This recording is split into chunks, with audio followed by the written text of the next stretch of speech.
Bom, então, boa noite e bem-vindos ao Convite à Física. O Convite à Física de hoje quem vai apresentar é o Dr. Jailson Alcanis, do Observatório Nacional do Rio. O Jailson, ele é um dos mais jovens, mais profícuos pesquisadores na área de cosmologia no Brasil. Ele fez doutorado no Rio Grande do Norte, na Universidade Federal, e fez pós-doutorado na Universidade de Washington e em Seattle. E agora ele é pesquisador do Observatório Nacional no Rio de Janeiro. Então, hoje ele vai falar para a gente sobre a cosmologia de Einstein e energia escura, de Einstein a energia escura e os experimentos que foram decisivos nessa história da cosmologia. Então,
principalmente também porque nesses últimos anos um número considerável de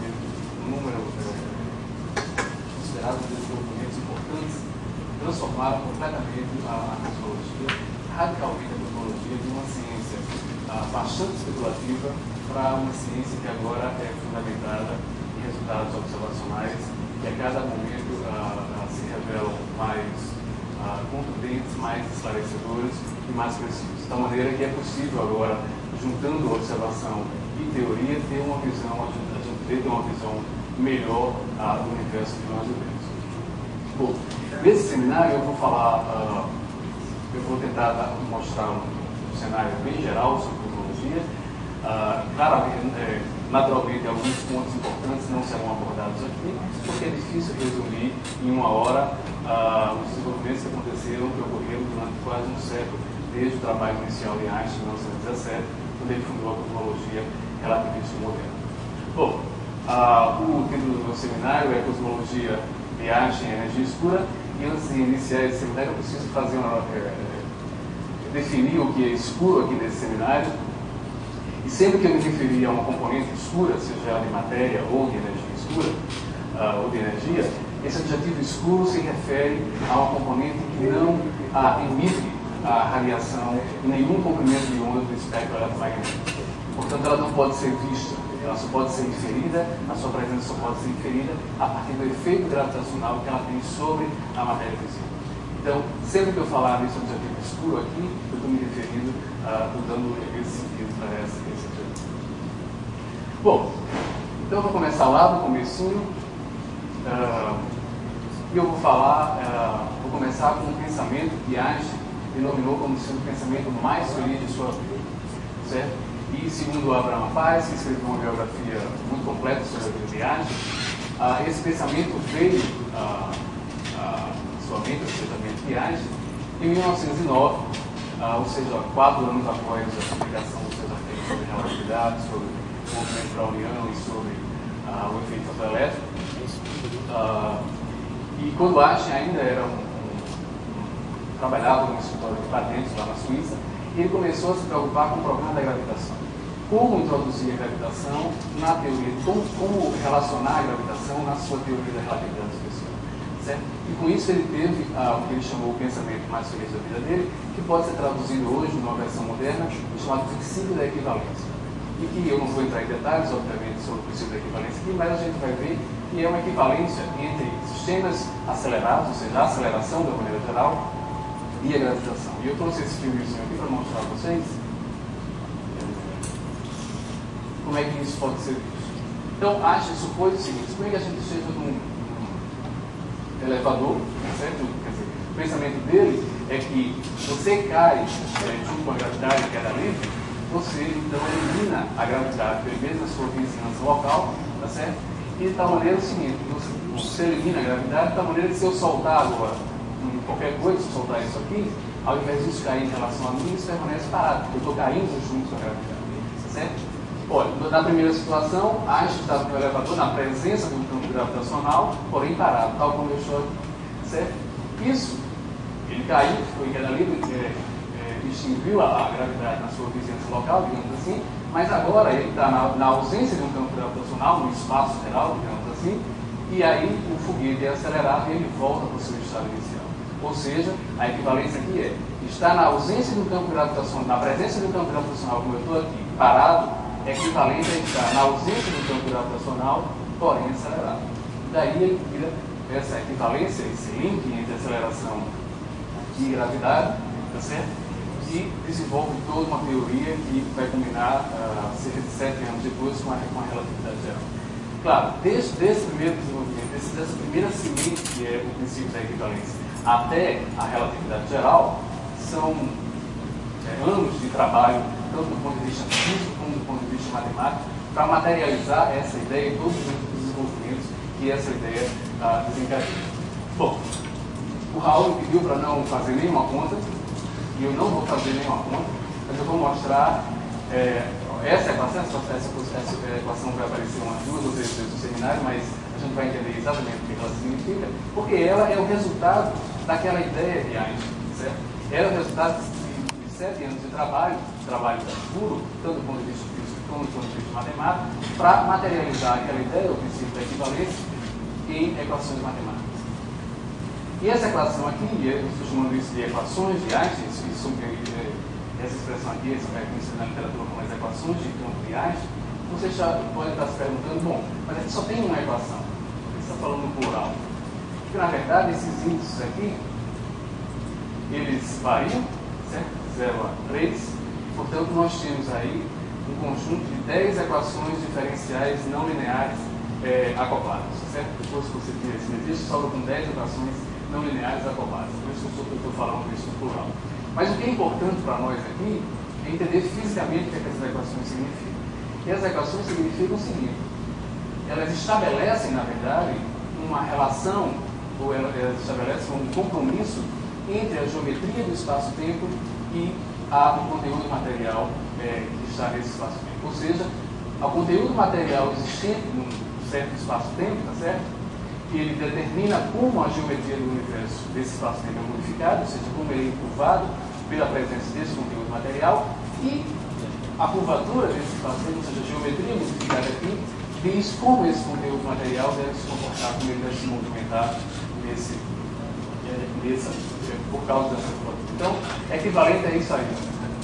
Vocês estão vendo isso muito bem, mas enfim, nós tínhamos um espaço-tempo extremamente plano, certo? Agora eu coloquei um objeto aqui, ou seja, uma massa, que tem uma energia associada, e ela deve ter forma, esse espaço-tempo curva o espaço ao seu redor, de tal maneira que aquela ideia newtoniana de um campo agindo, por exemplo, entre a Terra e o Sol, um campo de força agindo inversamente proporcional ao quadrado da distância, não precisa mais ser pensado dessa maneira. Certo? Você pode imaginar que a Terra gira ao redor do Sol, porque o Sol encurva o espaço-tempo ao seu redor, de tal maneira que agora o que nós temos é a Terra girando pelo Sol, não pela presença de uma força, não por causa de uma força, como é na teoria newtoniana, mas agora pela curvatura do espaço-tempo causado pela distância do Sol. Bom, eu vim aqui para falar de cosmologia e vocês podem estar pensando o seguinte: mas até agora você falou de gravitação. Há outras forças fundamentais na natureza, porque só fala de gravitação, certo? Bom, e vocês sabem muito bem, sabem melhor do que eu, que há 4 forças fundamentais na natureza, certo? Mas quando a gente fala em cosmologia, a gente está falando do universo na sua maior escala. A gente está querendo entender o universo em sua estrutura global, a mais global possível, certo? Então, das 4 forças da natureza, 2 são de curtíssimo alcance, certo? Que são as forças nucleares, Então, é muito plausível pensar que essas forças não têm nenhuma, elas não podem descrever o universo na sua maior escala. embora as consequências do universo sejam importantes, mas não são essas forças que determinam a estrutura global do universo, certo? Mas o eletromagnetismo, vocês sabem também que é uma força de alcance finito, de longo alcance, certo? E, portanto, em princípio, o eletromagnetismo poderia descrever o universo, poderia ser possível a partir do eletromagnetismo criar um modelo cosmológico. Mas acontece que na natureza, os grandes aglomerados de matéria, eles são eletricamente neutros, muito próximos disso. Da maneira que o eletromagnetismo, mesmo sendo uma força de longo alcance, não pode ser a interação predominante no universo. Você não pode construir um modelo cosmológico a partir das equações do campo eletromagnético. Então, o que é que sobra? Sobra a gravidade. Por isso que eu falei até agora somente da gravidade. Ou seja, embora a gravidade, a gravitação seja a força mais fraca de todas as interações orbitais, ela é extremamente fraca em relação às outras, certo? Ela é a dominante do universo. Ou seja, o universo, quem determina as propriedades do universo é a gravitação, embora ela seja a interação mais fraca. Isso significa que a gravidade deve ser muito superior, porque mesmo sendo muito fraca em relação às outras, ela comanda toda a estrutura global do universo. Bom, então é por isso que somente depois que construiu uma teoria de gravidade, Einstein se preocupou com o problema cosmológico, certo? E logo em seguida, em 1917, certo? Um ano e alguns meses depois da publicação da sua relatividade geral, da forma correta da relatividade geral, porque Einstein tentou algumas vezes de uma forma não correta, logo depois ele aplicou a teoria da relatividade geral ao problema cosmológico. E agora eu não preciso mais justificar essa equação, porque vocês já estão bem familiarizados com ela, tá certo? E o que é importante aqui é dizer o seguinte: Einstein queria um universo que fosse estável. E ele tinha boas razões para imaginar isso. O universo deveria ser estável. Na verdade, ele tinha uma razão para não querer isso, mas eu já descobri por que isso se deu dessa forma que se deu, por que ele queria um universo estável. Mas ele descobriu que um aglomerado de matéria que gravita atrativamente deveria colapsar sobre ele próprio, tá certo? Se só existisse matéria, portanto o universo que ele queria estável ele deveria adicionar algum tipo de força que é possível para contrabalancear a ação da gravidade atrativa e manter o universo estável. Ora, Einstein fez isso porque ele desconhecia alguns resultados observacionais já dessa época, aliás, anteriores a essa época, certo?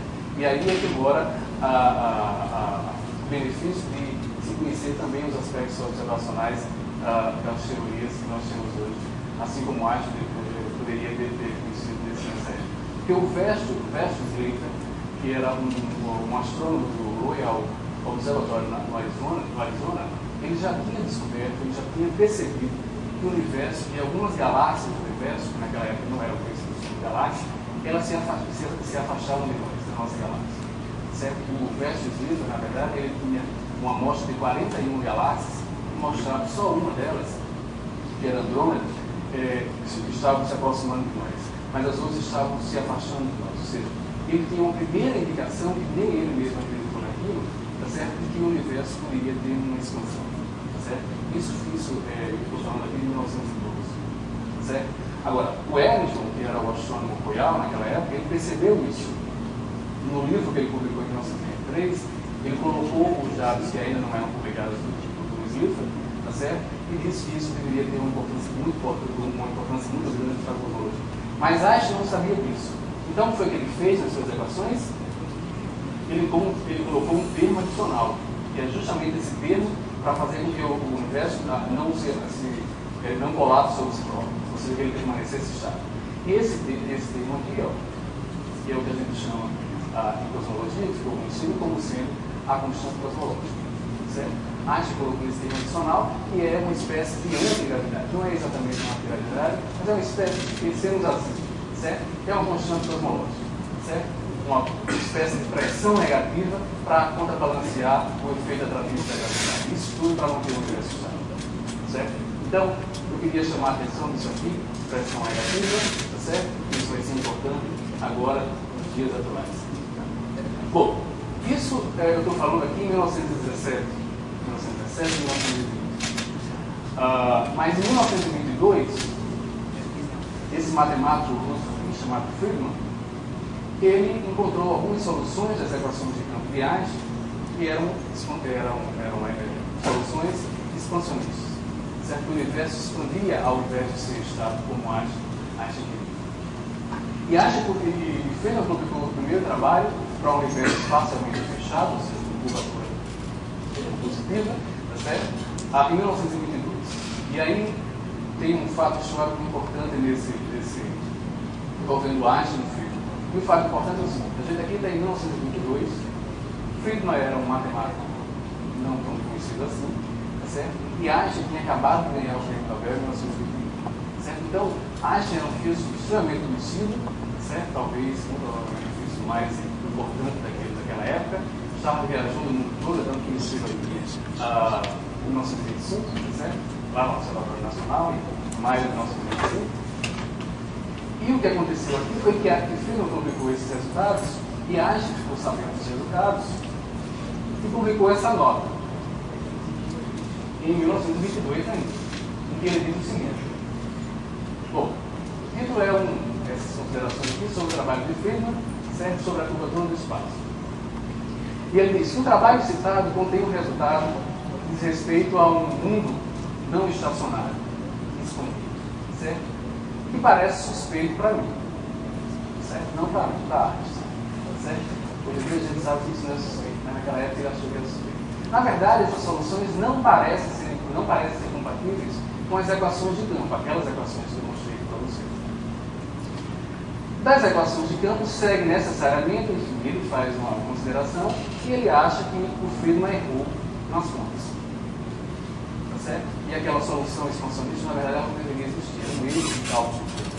Bom, o Friedman viu isso aqui, e isso foi publicado por Einstein em 1922, tá certo? O físico mais importante do mundo da época, tá certo? E o Friedman era um matemático não tão conhecido assim, e o Friedman escreveu para Einstein uma carta, em que ele colocava todas as equações passo a passo, ele tinha certeza do trabalho que ele tinha feito, tá certo? E ele mandou um mensageiro encontrar Einstein para entregar a carta e mostrar então que ele não estava errado, Einstein tinha errado, tá certo?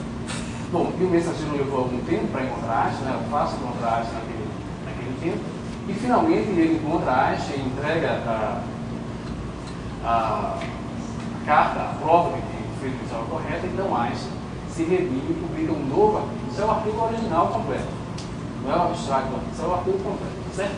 Esses dois são dois artigos completos, certo? Em que ele diz o seguinte: que na nota anterior eu tenho criticado o trabalho do Friedman, certo? E minha objeção era porque tal, era se baseado num erro calculacional, certo?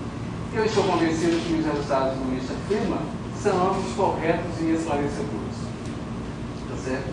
Eles mostram que, em adição às soluções, além das soluções estáticas e das equações de campo, há também soluções variáveis com a estrutura espacialmente simétrica. Ou seja, Einstein reconhecia então que dentro das suas equações era possível obter uma solução expansionista. Na verdade, não só uma, porque, como eu mostrei aqui na transparência do Friedman, logo em 1924 ele publica a segunda solução, que é um universo que expõe para sempre, que a gente chama, na linguagem matemática, que tem uma curvatura negativa, certo? E, bom, sobrou então somente o universo que tinha curvatura plana, e que Einstein fez essa solução, estudou a solução junto com De Sitter em 1932. Bom, então, dito isso, quando Einstein percebeu que não precisava da constante cosmológica, na verdade, tá certo? Ele teria dito, e o Gamba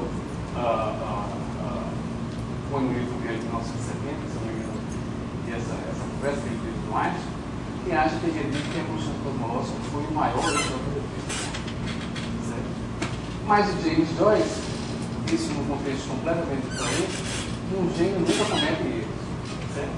Porque os erros deles se tornam como portais para novas experiências. E aí eu quero deixar vocês de novo com aquela equação e enfatizar isso aqui. Esse é o erro que Einstein está dizendo que foi o maior da vida, certo? E esse é o que talvez, a gente vai mostrar no final desse seminário, talvez James Joyce estava correto, talvez não seja um erro tão grande assim, talvez seja um acerto. Certo? Bom, então, dito isso, a parte observacional da expansão do universo, aquela foi a previsão teórica que o Friedman fez em 1922. Em 1929, o Hubble fez, então, com mais propriedade, mais do que o Smith, o Hubble acreditou no que ele tinha descoberto, que o universo deveria estar expandido. Certo?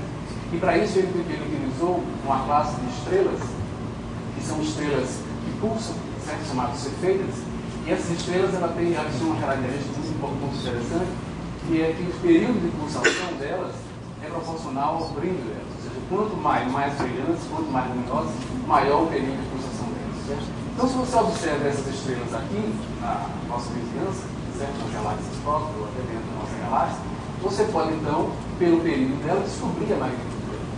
Certo? Você pode calibrar o período e a magnitude. E aí, quando você encontrar essas estrelas na galáxia distante, e você observar o período, você sabe exatamente qual é a magnitude dela, porque você já calibrou aqui nas galáxias próximas. Certo? E utilizando isso, o Hubble descobriu que o universo deveria estar expandindo, tá certo? Com a lei de expansão muito simples, já por isso aqui, ó, que a velocidade é proporcional à distância.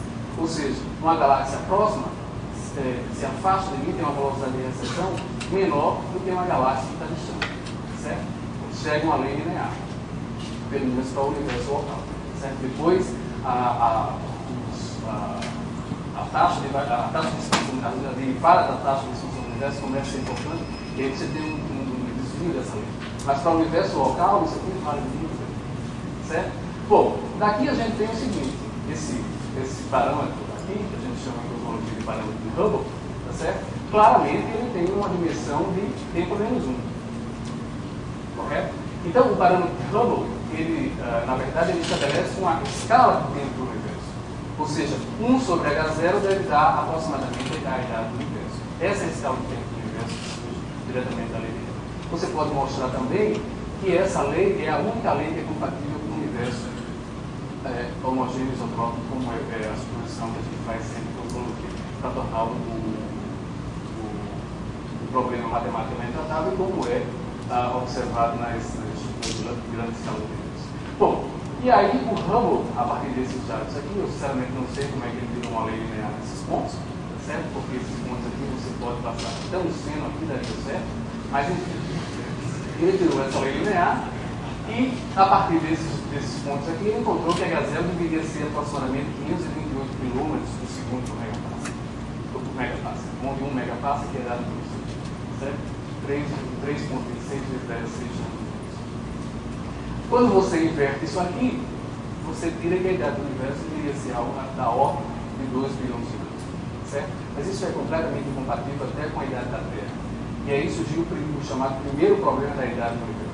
Ou seja, a idade do universo era menor do que a própria idade da Terra. Claramente isso é uma contradição. Certo? E isso foi um motivo de descrédito para a cosmologia. Porque o que saía dessas equações, dessas observações, era algo claramente incompatível com a idade da Terra e do sistema solar. Bom, hoje em dia a situação observacional é completamente diferente. Aliás, é bom notar a escala aqui dos dados originários do Hubble, que vai até 2 vezes 10 a 6 parsec, certo? 2 megaparsec. E hoje essa escala aqui vai até 500 megaparsec, certo? A escala do Hubble é só esse comecinho aqui, e claramente a gente tem uma lei linear. Certo? E com essa clara lei linear, você tira H0 não 528 km por segundo por megapassec, mas 72 mais ou menos 8 km por segundo por megapassec. Certo? E aí quando nós invertemos isso, já que isso aí é uma escala de tempo, a gente tira então que a idade do universo é da ordem de 14 bilhões de anos. Certo? E isso sim é compatível com a datação do sistema solar, da Terra, enfim, dos aglomerados globulares, que são as estruturas mais velhas que nós temos hoje, que são conjuntos de estrelas que têm uma simetria esférica, certo? Que dá mais ou menos em torno de 10 a 13 bilhões de anos. Então, a idade do universo hoje é compatível com a idade dos aglomerados globulares também. Bom, se o universo está escondido, como o Friedman previu, como o Hubble mostrou, então a gente pode tirar pelo menos duas consequências disso. Claramente. Primeiro é o seguinte, a gente pode fazer a seguinte pergunta. O universo está expandindo, então ele vai expandir para sempre ou ele vai um dia parar essa expansão e vai recolapsar sobre si mesmo? Certo? Essa é a primeira pergunta que a gente pode fazer. E para responder essa pergunta nós temos três casos, dois casos, uma expansão eterna ou uma expansão que acaba e depois volta se o universo começa a recolapsar sobre ele. E, bom, o primeiro caso está relacionado com o que a gente chama de curvatura positiva, que é o primeiro trabalho de física. Ou, como geometria está sempre relacionada com o conteúdo material, isso está relacionado com a quantidade de matéria do universo. Ou seja, se o universo tem muita matéria, a gravidade atrativa dessa matéria vence essa expansão do universo e o universo recolapsa sobre si próprio. Certo? Isso é o chamado modelo fechado. O outro caso é quando o universo é bem magrinho, ou seja, ele tem pouca matéria e a gravidade que essa matéria gera não é suficiente para deter a expansão do universo, portanto ele vai expandir para sempre. E o caso aqui, intermediário, é quando o universo tem exatamente a quantidade de matéria para que ele expanda para sempre. Ou seja, isso é semelhante, do ponto de vista newtoniano, ao que se eu jogasse isso aqui, certo, com uma velocidade muito pequena, isso aqui vai e volta, ninguém tem dúvida disso. Esse universo aqui. Agora, se eu jogo isso aqui com a velocidade igual à velocidade de escape da Terra, certo? Para escapar da gravidade da Terra, é esse caso aqui. Certo? E se eu jogo isso aqui com uma velocidade ainda maior do que a velocidade de escape, é esse caso aqui. Porque, teoricamente, isso aqui chega no infinito e ainda com uma energia cinética diferente. Certo? Então, nós temos esses três casos. Isso aqui para o cenário padrão. Imagine que o universo só tem matéria e radiação. Depois a gente vai falar do universo que tem uma componente exótica, com uma pressão negativa, como aquela que eu falei de Einstein. Então, isso aqui, essas são visões do mundo. Mas com um universo chamado modelo padrão, ou seja, um universo com matéria e radiação, é isso que deve acontecer. Bom, a outra questão que vem diretamente do fato do universo estar expandindo é o quê? Se o universo está expandindo, é porque no passado ele foi menor. Ele foi menor e tudo que é, quer dizer, quando ele expande, esfria. Então, quando ele tinha um comprimento muito menor, um volume muito menor, ele era muito menor, ele era muito mais quente. Certo? E isso é a base da chamada teoria do Big Bang. A teoria do Big Bang diz o seguinte: o universo foi denso e quente no passado. E isso não tem nada a ver necessariamente com o fato do universo ter surgido de uma singularidade inicial, ou seja, de uma explosão. Certo? Isso é um conceito muitas vezes ensinado erroneamente. A teoria do Big Bang não tem nada a ver com singularidade inicial. Singularidade inicial é um caso particular dentro do cenário do Big Bang. A teoria do Big Bang diz que o universo foi quente e denso no passado. Se teve uma singularidade inicial, ou seja, quando a densidade, a pressão e a temperatura foram infinitos porque o raio era zero, aí são outros 500. Você tem teoria do Big Bang que tem esse tipo de comportamento. Mas tem teorias do Big Bang que você nunca teve uma explosão inicial e continuam sendo teorias do Big Bang. Então, uma coisa que precisa ficar claro é: a teoria do Big Bang diz que o universo foi denso e quente no passado. E isso está extremamente bem comprovado, não somente pela expansão do universo, mas como outras observações que eu vou falar, como, por exemplo, a radiação cósmica. Bom, então, dito isso, a gente pode agora traçar a história eterna do universo, certo? Porque o universo expande e esfria, certo? É exatamente isso que está mostrando esse quadro aqui. O universo vai expandindo e esfriando e várias coisas vão acontecendo no universo. Da maneira que, no passado, quando o universo tinha essa idade aqui, ou seja, os 3 primeiros minutos da existência do universo tinha a temperatura exatamente, a temperatura ideal, ele agia como um forno, tá certo? Pronto na temperatura ideal para formar o que a gente chama dos elementos leves, certo? Porque vocês devem ter um dia que as pessoas aqui viram a tabela periódica e um dia esses elementos foram criados no universo, certo? Mas o universo primordial, na nucleossíntese primordial, que aconteceu até os 3 primeiros minutos da evolução do universo, somente os elementos leves, como o hélio 3, o hélio 4, o lítio 7 e o deutério, foram criados. Certo? Elementos pesados, como ferro, ouro, prata e tudo, enfim, o resto da tabela periódica, não foram criados na nucleossíntese primordial. Eles foram sintetizados nos núcleos das estrelas bilhões de anos depois. Certo? Então, a nucleossíntese primordial, ou seja, esse período da expansão do universo aqui, os 3 primeiros minutos, o universo agia exatamente em temperatura ideal para formar os elementos leves. E o hidrogênio que era criado e destruído a todo momento. Tá certo? Bom, uma das conclusões mais importantes da nucleossíntese primordial, e que é uma comprovação muito forte da teoria do Big hidrogênio é que ela prediz que cerca de 24% da composição bariônica do universo, entre os vários que existem no universo, são compostos por L4, certo? E os outros 75% por hidrogênio. Ou seja, no universo, tudo que é bariônico, aparentemente 24% é de hélio, 75% é de hidrogênio. E o resto, esses 1%, corresponde a todos os elementos, tanto os elementos leves aqui da nucleação primordial, como aqueles que foram sintetizados no núcleo estelar. Isso é facilmente, você pode entender facilmente porque se forma tanto hidrogênio no universo. Isso está relacionado com a diferença entre a massa do nêutron e a massa do próton, certo? A natureza é como se a natureza tivesse uma preferência por criar partículas menos pesadas, ou seja, os prótons. E aí cria poucos nêutrons e muitos prótons. Os nêutrons se combinam com os prótons, formam todos os elementos que têm nêutrons no núcleo, e os prótons ficam limpos para formar hidrogênio juntamente com os elétrons. E aí você tem 75% da composição do universo, da composição bariônica do universo representada pelo hidrogênio, e o resto somente 24% representado pelo hidrogênio. Certo? Bom, além disso, a nucleosíntese primordial, ou seja, esse período aqui da expansão do universo, 3 minutos de idade, como o universo tem 3 minutos de idade, impõe um limite sobre a quantidade de bares do universo. Isso representa cerca de 4% da densidade crítica, ou seja, 4% da densidade total do universo, se o universo for espacialmente plano, deve ser composto por bares, certo? E isso é muito bem observado, muito bem comprovado, 300 mil anos depois, na chamada radiação cósmica de fundo, com a física da radiação cósmica de fundo, esse número bate muito, quase exatamente com isso que sai da nucleosíntese primordial, quando o universo tinha cerca de 3 minutos. Então, essas evidências observacionais, tanto da nucleosíntese primordial como da radiação cósmica de fundo, ou seja, 300 mil anos depois disso aí, são boas indicações de que o cenário padrão, o chamado primeiro cosmológico padrão, funciona muito bem. Bom, e como eu falei, o que acontece no universo aqui é que o universo vai expandindo e vai esfriando. O que acontece com o hidrogênio em particular? Olha, o que acontece é o seguinte: você tem um monte de prótons que querem se combinar com os elétrons, tá certo?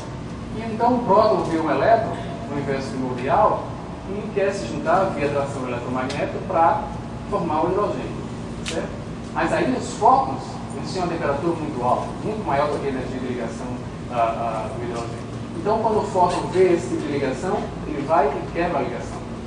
Então, o hidrogênio é formado e destruído todo momento, certo? Mas o universo está expandindo e a temperatura dos fótons está diminuindo. E quando chega mais ou menos em 300 mil anos da evolução do universo, 300 mil anos depois da nucleosíntese primordial, o que acontece é que um próton vê um elétron, se combina para formar o hidrogênio, o fóton diz: opa, nada disso, vou tentar separar essa ligação, mas aí ele já não tem mais energia para fazer isso. E a partir desse momento o hidrogênio é criado e não mais destruído no universo do ponto de vista cosmológico, sempre ele vai ser destruído no interior das estrelas, mas do ponto de vista cosmológico não mais, e a radiação segue livremente sem poder mais interagir com ninguém. Ela já não tem energia para quebrar essa ligação. Certo? Isso acontece aqui, o que a gente chama de a última superfície de espalhamento, ou seja, da última vez que a maioria dos fótons interagiu para valer com os núcleos quebrando a ligação do hidrogênio. A partir daí, essa radiação segue livremente, e isso é o que a gente chama de radiação cósmica. Certo? Esse mar de radiação primordial que preenche todo o universo. Certo? Como o universo foi... Bom, então essa radiação foi descoberta somente em 1965, certo? Embora ela tenha sido prevista desde 1948 pelo Gamow, certo? Mas ela só foi descoberta, e ela não foi descoberta, ela foi descoberta por acaso, tá certo? Em 1965 pelo Peters e Wilson. Existem muitas histórias sobre essa descoberta da radiação cósmica de fundo. Eu vou contar uma rapidinha que envolve um grupo de pesquisadores da Princeton, um grupo liderado pelo Robert Crick, tá certo? Pelo Peebles, pelo Rawls, pelo Wilson, e que eles, o Crick acreditava que o universo poderia ser oceano, ou seja, ter várias fases dessa de contração, de expansão e contração. E numa dessas fases, como ele sabia que a matéria e a radiação foi fortemente, estava praticamente em equilíbrio, porque ela interagia toda hora no universo primordial, o que deveria aparecer uma radiação de equilíbrio, ou seja, uma radiação de corpo negro. Então o Dick era um experimental e o Peebles, que é o teórico do grupo, ele disse: Peebles, por que você não vai e faz as contas para ver qual é a temperatura dessa radiação? A temperatura da radiação está diminuindo ao ver se o universo está expandindo. E eles, enquanto que ele, o Dick, o Rowe e o Wilson iam construir um detector para justamente detectar a radiação cósmica. Bom, o Peebles fez essa conta e mostrou que era algo em torno de 5 graus Kelvin hoje, certo? E ele mandou esse artigo para o Physical Review e esse artigo foi rejeitado. Mas ele deu um seminário, mesmo assim, na Universidade John Hopkins, em Baltimore. E nesse seminário havia alguém que conhecia o Penzias e o Wilson. E esse alguém, para esse alguém, o Penzias e o Wilson já tinha dito que estava encontrando uma coisa estranha na antena que ele estava construindo lá no laboratório de Bell. E aí esse amigo do Penzias e Wilson ligou para eles e disse: olha, pode ser que isso que você esteja detectando aí seja a radiação cósmica de fundo que o pessoal lá do Wilson está dizendo que existe. Por que vocês não entram em contato e veem se realmente isso é radiação cósmica de fundo? E assim foi feito, e era realmente a radiação cósmica de fundo. E aí o que foi combinado é que o Penzias e o Wilson publicariam um artigo explicando o experimento de detecção da radiação cósmica de fundo, e o grupo do Dick, do Peebles, do Rowe e o Wilson publicaria um artigo logo em seguida explicando a base física e a origem cosmológica da radiação cósmica. Bom, o Penzias e o Wilson fez isso em 1965, descobriu a radiação cósmica de fundo ocasionalmente em 1965, e em 1978 eles ganharam o Prêmio Nobel de Física por essa descoberta.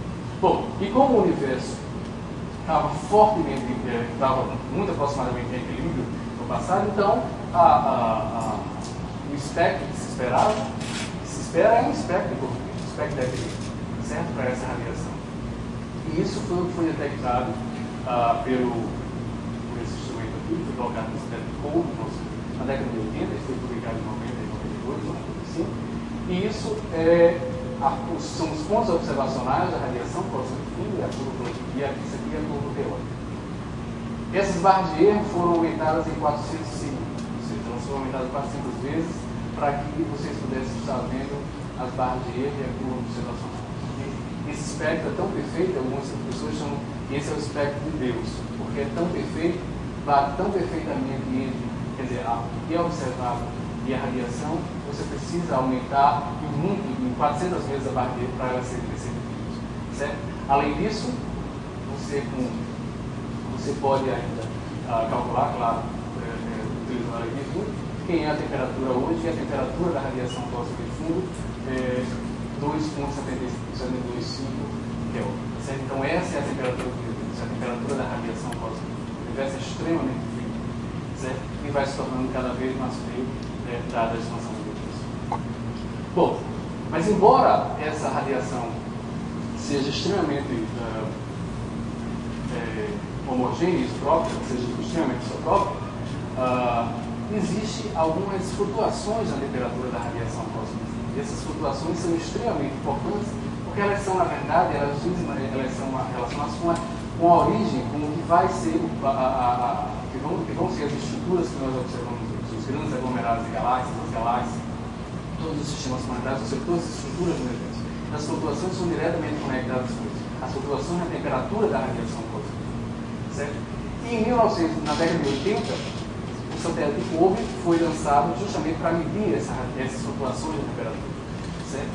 E isso foi publicado em 1992, essas flutuações, e eu vou mostrar aqui mais ou menos uma simulação que foi feita.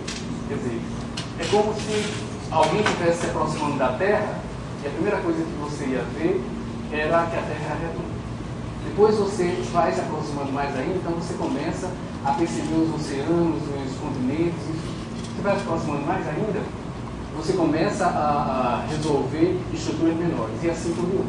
Então foi exatamente isso que foi feito, certo? A primeira tentativa aqui, ou seja, numa diferença de 4 graus Kelvin, certo? Uma expressão nessa diferença aqui, eles não encontraram absolutamente nada. Ou seja, o azul nessa figura aqui corresponde a 0 Kelvin e o vermelho a 4 Kelvin. Certo? Vocês conseguem ver o azul e o vermelho aí? Não dá para ver. É porque nessa diferença de temperatura aqui realmente não existe absolutamente nada. A radiação é extremamente isotrópica. E aqui você começa a diminuir. Você viu que a temperatura da radiação é 2,725. Então, o azul nesse gráfico aqui corresponde a 2,721. E o vermelho com 2,729. E aí você já começa a enxergar uma parte vermelha e uma parte azul. Note que isso é extremamente, essa diferença de temperatura é muito, certo? Bom, mas na verdade esse padrão aqui não tem nada a ver com cosmologia. Isso tem a ver com o movimento do Sol em relação ao, digamos, o frame, ou seja, o sistema de referência da radiação cósmica. Isso tem a ver com o movimento do Sol apenas, certo? Em direção a esse tipo. Isso não é virtude cosmológica.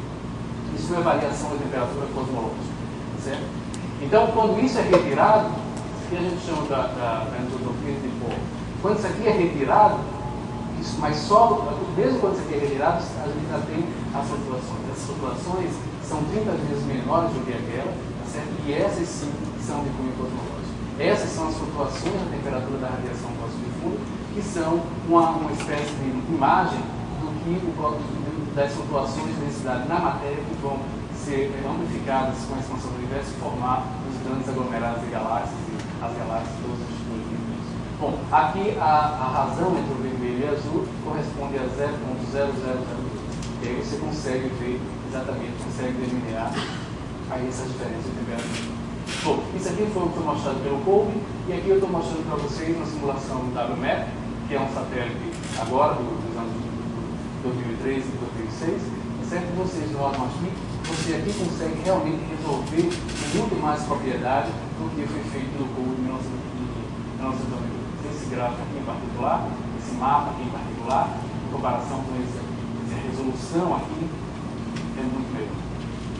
Certo? Da maneira que a gente consegue visualizar muito melhor e ter muito mais precisão do que nós estamos fazendo hoje.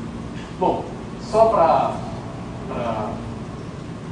enfatizar o aspecto observacional disso aí, eu acho que isso aqui é que a gente chama de espectro de potência da radiação cósmica de fundo, certo? Está relacionado, por exemplo, à entropia, ou seja, as flutuações de temperatura, certo? E aqui era a situação há uns, digamos, 10 anos atrás. Mas não precisa ter um doutorado em física para saber que é difícil você fitar e dizer qualquer coisa com precisão, dado o momento dessas barras de Higgs, dado toda essa dispersão que tem aqui nesses pontos. Certo? Realmente não é preciso disso. Quer dizer, qualquer coisa, muita coisa feita, qualquer não, mas muita coisa feita sempre, certo? Mas isso era a situação há 10 anos atrás, a situação hoje com o WMAP é isso aí. E é por isso que as pessoas falam que nós vivemos hoje na era da precisão da cosmologia. Que nós realmente agora temos precisão não suficiente, mas chegando lá para realmente descartar alguns cenários cosmológicos e entender melhor o universo. Certo? Então isso é aquele mesmo mapa com os dados agora reduzidos do WMAP, certo? Existe ainda algumas fontes de certeza aqui, mas de uma maneira geral a situação é muito melhor, realmente muito melhor do que era há 10 anos atrás. Certo? A partir disso aqui, muitos de vocês devem ter falado, porque foi capa de muitas revistas e saiu tudo que era mídia, certo? Que o universo é espacialmente plano. Certo? Isso tem a ver simplesmente com o fato, a posição desse primeiro pivot, a posição disso aqui, ou seja, isso aqui é um L, uma coordenada angular, certo? Tem um número de 220. Certo? Isso era a previsão do universo plano, e é exatamente isso a posição desse primeiro pico, é muito próximo disso a posição desse primeiro pico, ou seja, o universo deve ser espacialmente plano e é aquela situação de que o universo se expande para sempre, certo? Eu mostrei algumas transparências atrás. Bom, além disso, com esses dados da radiação cósmica de fundo, é possível estimar a idade do universo, certo? Essa estimativa depende do modelo cosmológico, mas você pode mostrar que isso vale para uma gama muito grande de modelos cosmológicos, algo em torno de 13,7, mais ou menos 0,2 bilhões de anos. Ou seja, também é muito próximo daquela estimativa que eu falei aqui, da escala de tempo obtida a partir do parâmetro. Bom, então, isso era a radiação cósmica de fundo, certo? Como o Kolbe nos mostrava, quer dizer, ele usava a imagem do universo assim, borrada. certo? Se eu dissesse a vocês o que era isso, talvez vocês dissessem, nós temos uma ligeira indicação do que é isso. Certo? Se eu dissesse para vocês que saía um bebê, vocês diziam, está parecendo um bebê. Isso era mais ou menos o que o povo nos mostrava, certo? Parece que é isso aí mesmo. Certo? A gente pode tirar algumas conclusões. E isso talvez seja a imagem que nós temos hoje de cosmologia. A gente pode dizer com precisão, coisas com muito mais precisão do que era dito em 1992. A primeira vez que eu mostrei isso aqui no seminário, alguém disse, isso aqui é por quê? Porque os falsos experimentos vão dizer até que é o nome da mãe do bebê. Talvez até o DNA, o teste do DNA para dizer realmente com certeza quem é a mãe do bebê, dizer com certeza as propriedades sobre isso, certo? Mas isso certamente vai ficar para um futuro, espero um futuro. Bom, pela descoberta do espectro plantiano do corpo negro e as anisotropias da radiação cósmica, a descoberta das anisotropias, o Prêmio Nobel de Física do ano passado foi dado por esses dois senhores, o Joseph Moore e o John Mayer, lá dos Estados Unidos, da Califórnia, e desse centro da NASA. Bom, isso foi a expansão do universo, o centro primordial e a radiação cósmica de fundo, que são denominados em cosmologia como os pilares da teoria do Big Bang. Esses são os três pilares da teoria do Big Bang. Agora nós vamos falar de algo um pouco diferente, da composição do universo, certo? E possivelmente, a partir dessa composição, falar do futuro do universo. E a composição do universo, tal qual nós a conhecemos hoje, é bem representada por esse quadro aqui. E esse quadro nos diz o seguinte: que o universo está sumindo, o universo está sumindo, certo? Que é o que vem da radiação cósmica. Que os elementos pesados, ou seja, aqueles que são sintetizados em núcleos estelares, correspondem com cerca de 0,03% da composição do universo. Então, quando nós olhamos para aqueles quadros do Hubble Ultra Deep Field, ou seja, bilhões e bilhões de estrelas e galáxias, certo, no universo, quando nós olhamos para aquela coisa toda aquela matéria visível corresponde com cerca de 5% da composição do universo, ou seja, são os elementos pesados, as estrelas, o hidrogênio e o hélio líquido. Certo? Tudo aquilo só corresponde com cerca de 5% da composição do universo. 30% são representados por o que a gente chama de matéria escura. Eu não vou me deter aqui nesse seminário, porque eu acredito que outras pessoas virão aqui para falar mais propriamente sobre matéria escura.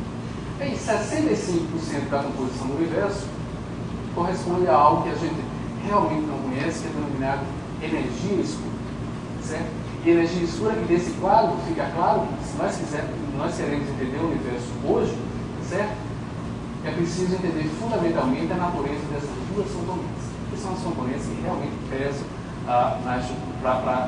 no melhor entendimento do universo. Pesam no universo. Certo? Cerca de 95% da composição do universo são representados por matéria e energia escura. E como é que esse quadro surge? Principalmente o quadro que diz respeito à energia escura, que é o que eu vou ver a partir de agora. Bom, esse quadro surge com os experimentos que a gente chama de supernova, experimentos de supernova, quer dizer, que são explosões termonucleares em estrelas, quer dizer, como se uma bomba nuclear com a massa de uma estrela explodisse, tá certo? E isso gera uma luminosidade intensa no universo, uma estrela como uma supernova. Por vários dias ela brilha tanto quanto bilhões de sóis, praticamente como uma galáxia, da maneira que, se você mede a magnitude dessa estrela, desse evento de explosão nuclear, certo? Você calibra a sua magnitude, você consegue ver realmente supernovas do passado do universo muito distante e pode traçar a história boa. Certo? Então, esses resultados de supernova, só para mostrar para vocês um quadro que eu particularmente gosto muito bonito, dessa supernova 1994D, e essa galáxia aqui, NGC 4526, isso aqui é a supernova. É uma estrela só, e por vários dias ela brilha tanto quanto uma galáxia inteira. Certo? É por isso que é possível ver supernova, observar a supernova muito no passado e traçar a história a partir da magnitude. Certo? Para efeito de comparação. Bom, então, a partir dos experimentos de supernova, foram os experimentos de supernova mostraram que o universo, ao invés de estar expandindo desacelerado, como a gente sabia desde Hubble, e o universo expandido a gente sabia desde Hubble, em 1929, ao invés de expandir desacelerado, o universo expandia aceleradamente. Então não é possível, com matéria atrativa, ou seja, com gravidade atrativa, fazer com que o universo expanda aceleradamente, porque a gravidade é sempre reducida. Então, o que os experimentos mostraram, os experimentos supernova mostraram mais ou menos isso aqui. Que o universo vinha expandindo desaceleradamente no passado, durante a nucleossíntese primordial, o processo de formação estrutura, e de repente ele começou a expandir acelerado. E eu diria a vocês que explicar como isso aconteceu, quando isso aconteceu e quem é o responsável por essa aceleração do universo é talvez a coisa mais importante, mais fundamental atualmente para a cosmologia. Isso fica claro daquele quadro porque a componente de energia escura corresponde com cerca de 70% da composição do universo. Bom, e aí vocês podem me perguntar como é que se acelera o universo? Certo? Como é que se acelera o universo? Isso é realmente previsto na teoria da relatividade geral? Ou seja, na teoria de gravitação de Einstein é previsto uma espécie, não a antigravidade exatamente, mas uma espécie de antigravidade, ou seja, uma gravidade redutível. A matéria normal sempre gera a gravidade atrativa. Portanto, você não poderia ter um universo acelerado só com matéria usual, nem com matéria escura também. Certo? Porque a matéria escura também tem pressão nula e, portanto, não pode acelerar o universo. Agora, se você tiver uma espécie de pressão negativa, tá certo? Isso entra nas equações de Einstein. Isso é facilmente, vocês podem entender facilmente. Essa primeira parte aqui, sem esse 3P, isso é a relação, é a equação de Newton, usual que todo mundo conhece. Certo? Aceleração é menos ou menos 4 terços de πg. Certo? Esse sinal de menos aqui é para dizer que a gravidade é atrativa. Ou seja, a gente está aqui, eu estou aqui, vocês estão aí, porque tem esse sinal de menos aqui. Então nós vamos estar aqui porque a gravidade é atrativa. Esse sinal de menos está nos dizendo isso. Agora, na teoria de Newton, não dá para ter isso. Não dá para ter aceleração. Porque você não tem esse segundo nível. Isso aqui é uma densidade de energia sempre positiva. Certo? Agora, em relatividade geral, toda forma de energia é gravida. E pressão é uma densidade de energia. E, portanto, a pressão gravita em relatividade geral. Tá certo? Não só a densidade de energia, mas também a pressão. E esse 3 aparece aqui porque nós vivemos num mundo com 3 dimensões. Tá certo? Espaciais. Então, se nós tivermos uma pressão negativa o suficiente para mudar esse sinal da aceleração aqui, é possível, então, ter um universo que expande acelerado, ou seja, ter uma gravidade reduzida. Tá certo? E aí eu volto para aquela coisa, aqueles 2 slides que eu enfatizei no começo dessa transparência. Também eu volto para aquela frase de James Joyce que diz que um gênio não comete erros.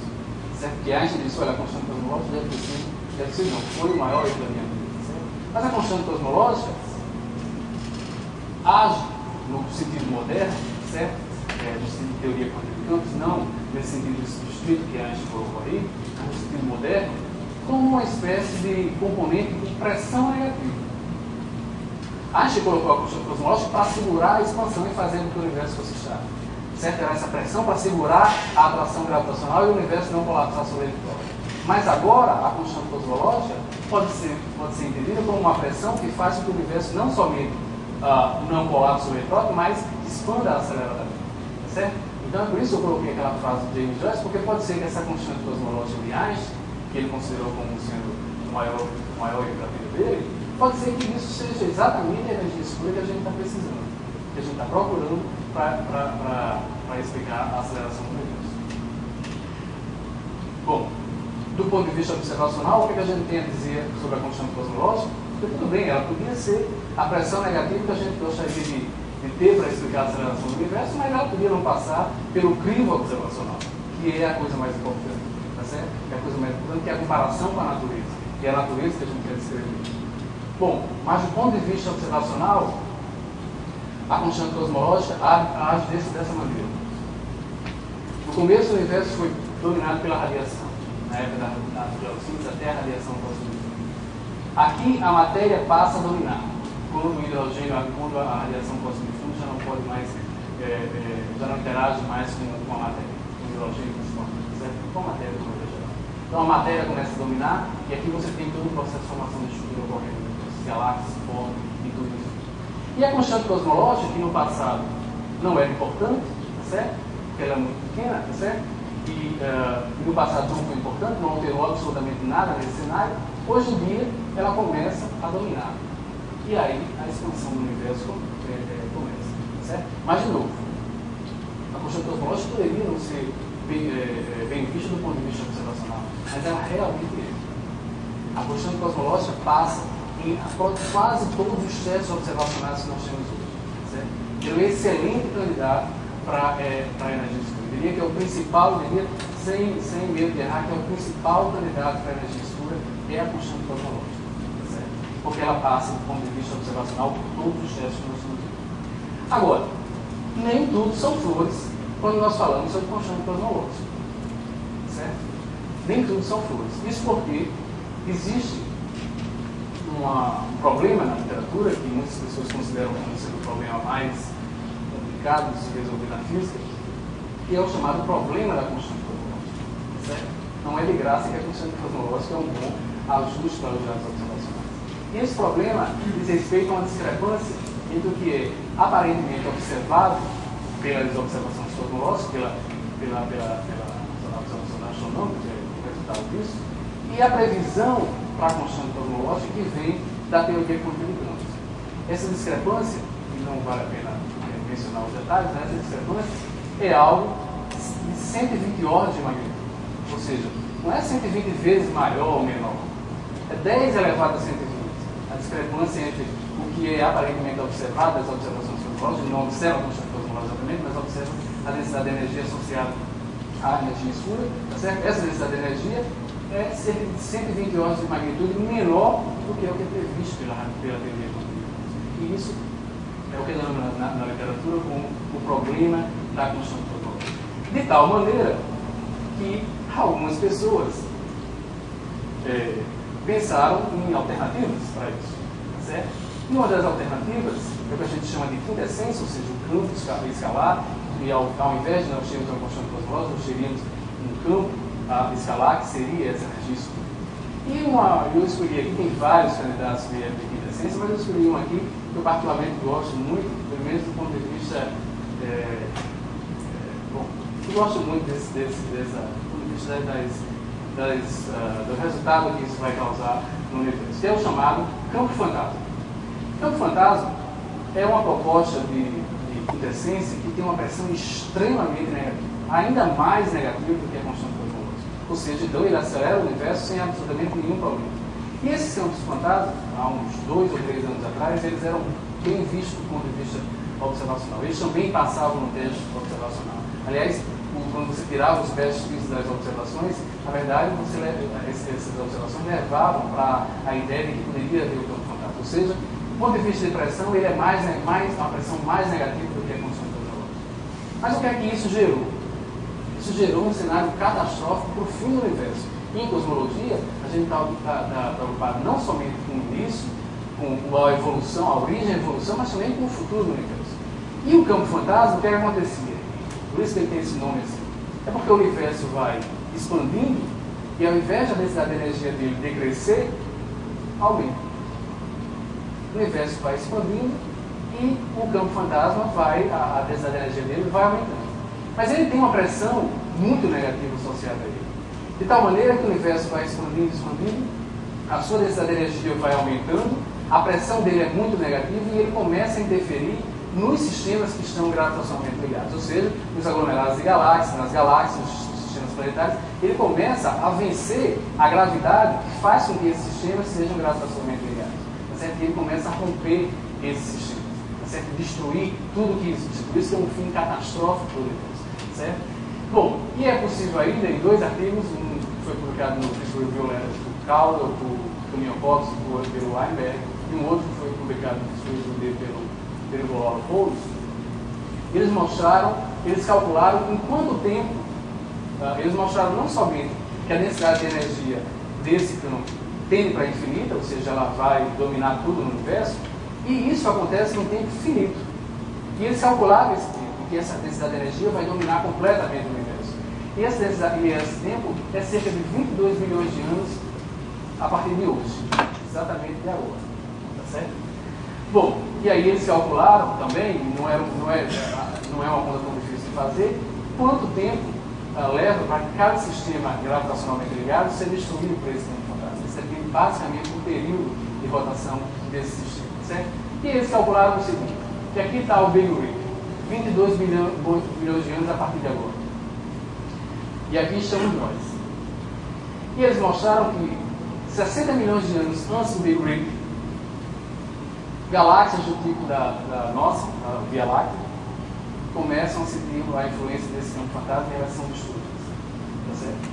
3 meses antes do Big Rip, o sistema solar, que é um sistema muito mais ligado, tá certo? Ele começa a sentir essa gravidade repulsiva do campo fantasma, que agora domina o universo, tá certo?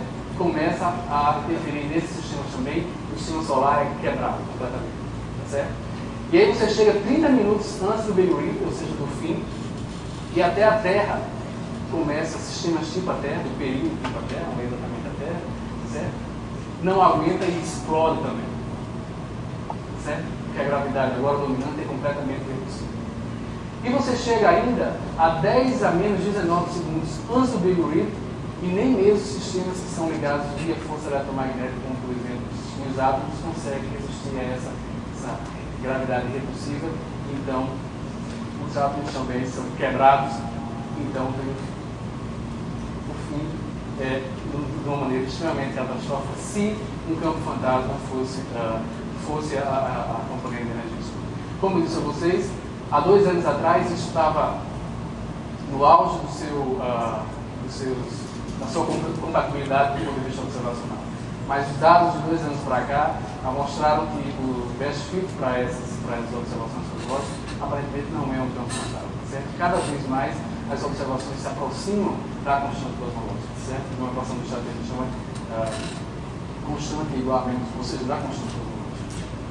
Bom, e aí, recentemente, um trabalho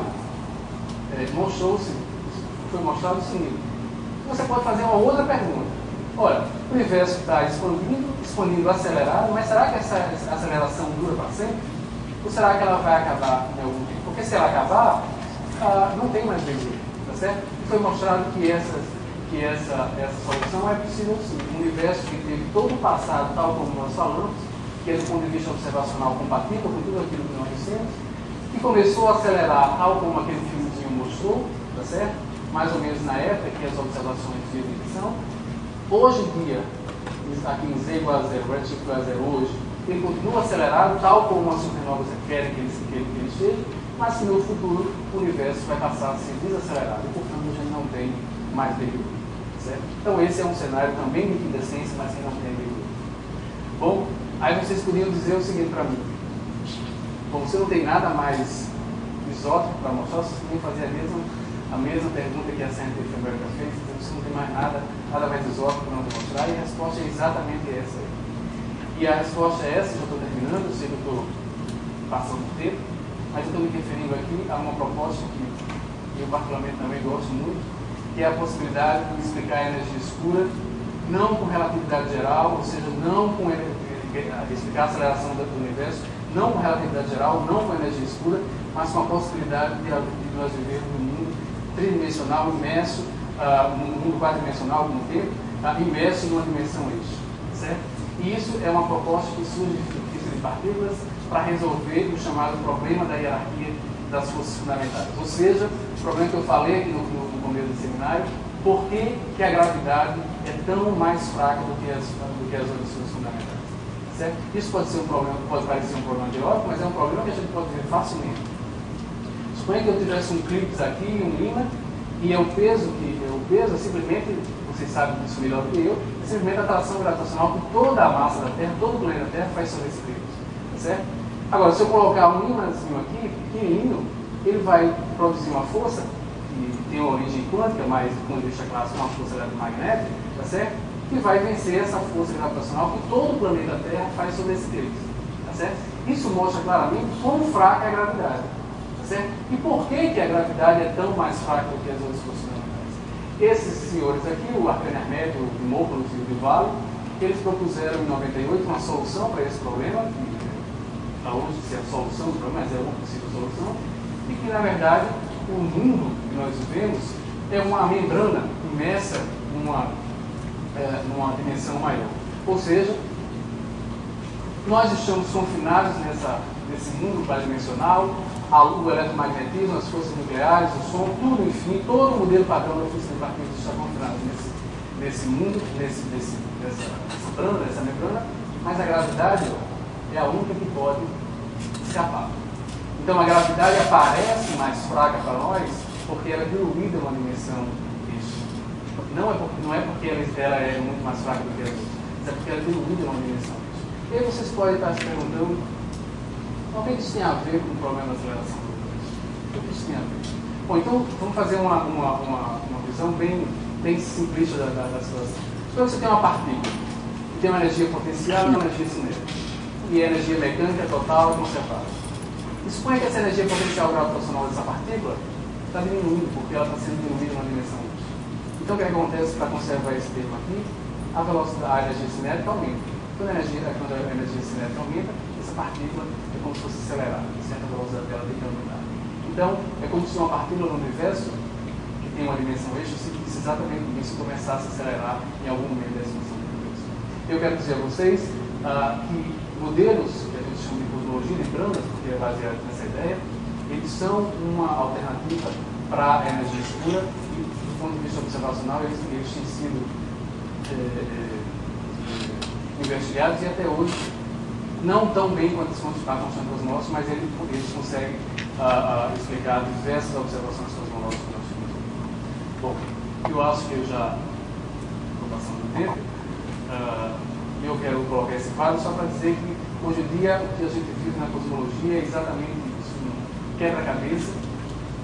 Colocar uma peça aí correta é um trabalho árduo, mas eu acho que deve ser bastante gratificante, certo? Colocar uma peça certa aqui, porque com isso a gente vai explicar melhor esse universo que nós vivemos. Para isso, é importante sempre estar